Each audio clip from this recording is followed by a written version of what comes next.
Rehearsals were in full gear a day before the remains of one of the members of the president's official family arrived in the palace. At 11 in the morning on Friday, DILG Secretary Jesse Robredo will come home for a final curtain call to the executive branch of the government where he has served for 2 years. It will be the first time in the history of Malacanang that a wake will be held at Kalayaan Hall. Kung matatandaan natin dito, nagwakas ang EDSA People Power Revolution dahil doon ginanap yung final inaugural ni Pangulong Marcos at yung pagpasok ng publiko when they liberated Malacanang.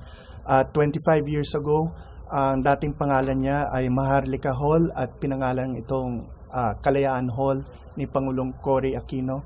At si yumaong Secretary Jesse Robredo ay isa sa mga pumasok sa politika at sa pamamahala dahil sa inspirasyon na nakita nila dahil sa EDSA Revolution. Pangalawa, ito ay ang pinakamatandang bahagi ng Malacanang Palace at kung alam nyo naman ito, maaliwalas ang surroundings nito, madaling puntahan ng publiko at makaka-accommodate ng maraming tao. So sa pananaw ng lahat, ito ay may dignidad at talagang magiging magandang lugar para sa burol na ito. There will be 3 memorial service on Friday starting at 1 p.m.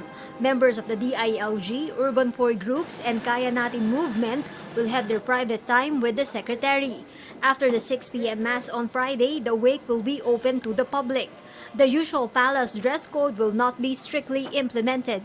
Ang mahalaga dito, ayon din sa kagustuhan ng pamilyang Robredo at sa utos ng Pangulo, ay bigyan ng oportunidad ang ating mga kababayan na makiramay at dumalo.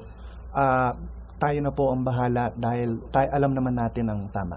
The wake will still be open to the public on Saturday from 8 a.m. to 5 p.m.